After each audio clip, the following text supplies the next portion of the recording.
अच्छा हो गया कि आपका फॉर्म रिजेक्ट हो गया। तो मैं ऐसा क्यों कह रहा हूँ, ध्यान से समझिएगा।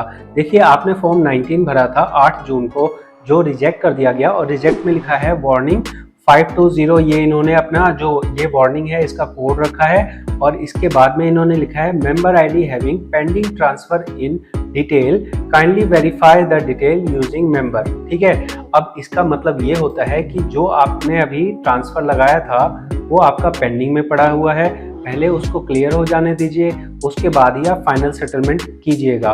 तो ऐसा रिजेक्शन पहले 2023 से पहले नहीं होता था।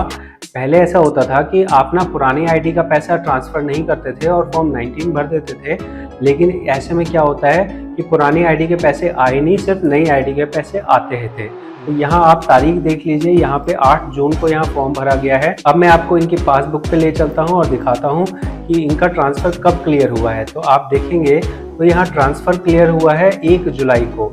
अगर 8 जून को फॉर्म 19 भर दिया जाता तो इनको फाइनल सेटलमेंट कर दी जाती, और फाइनल सेटलमेंट कर दी जाती तो ये जो पुरानी आईडी का क्लियर हुआ है, इंटरेस्ट अलग और प्रिंसिपल अलग, तो ये चीज़ नहीं हुई होती और पैसे नहीं आए होते।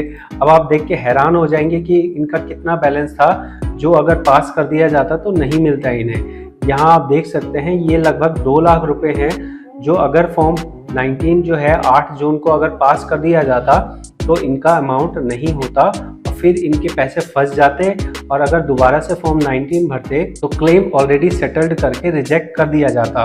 तो ज़्यादातर केस के अंदर में जो पीएफ ऑफिस रिजेक्ट करता है वो गलत करता है, लेकिन सिर्फ एक ऐसा ही रीज़न है जहाँ पे मैं कहूँगा कि अगर रिजेक्ट कर दिया गया तो अच्छा किया गया।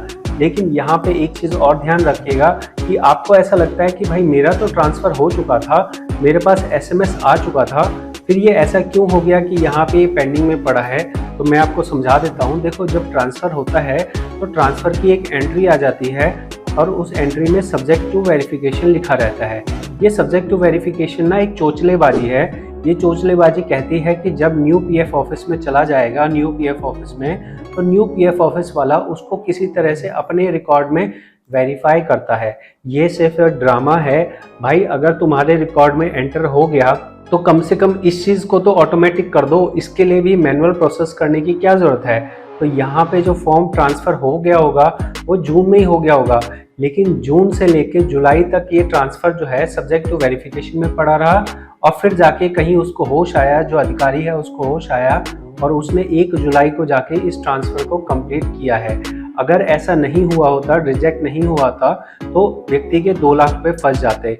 गलती किसकी है? गलती है पीएफ ऑफिस की, कि ऐसा घटिया सिस्टम बना रखा है जहां ट्रांसफ़र हो जाने के बाद, एसएमएस आ जाने के बाद भी आपका क्लियर नहीं हुआ होता है। और ऐसे में बहुत सारे लाखों मेंबर्स, मैं कह रहा हूँ, देखो मैं पीएफ का काम करता हूँ और मुझे पता है कि किस किस तरह से लोग फंसते हैं। तो मुझे पता है कि इस एक वजह से कि ट्रांसफ़र सब्जेक्ट टू वेरिफिकेशन है, लोगों ने अप्लाई कर दिया, लोगों का पैसा फंस गया, तो लाखों लोगों का पैसा अभी भी फंसा हुआ है, ऑलरेडी सेटल्ड करके उनका रिजेक्ट किया जा रहा है। तो जो मैं आपको यहाँ बता रहा हूँ, ये ना केवल सिर्फ आप सीखोगे, बल्कि मैं आपसे रिक्वेस्ट करूंगा कि अगर आप और लोगों को भी सिखाना चाहें तो इस चीज़ को सिखाइए। पीएफ के अंदर बहुत कम है अवेयरनेस, और अवेयरनेस की कमी की वजह से यहाँ लाखों करोड़ रुपए लोगों के फंस जाते हैं। और मैं जो आपको ये पूरी वीडियो बना के दे रहा हूँ, एक पूरी लिस्ट बना के दे रहा हूँ जहाँ रिजेक्शंस के सभी रीजंस प्रैक्टिकली दिखा के समझा के बता रहा हूँ। तो अगर आपको और रीजंस देखने हो या आपका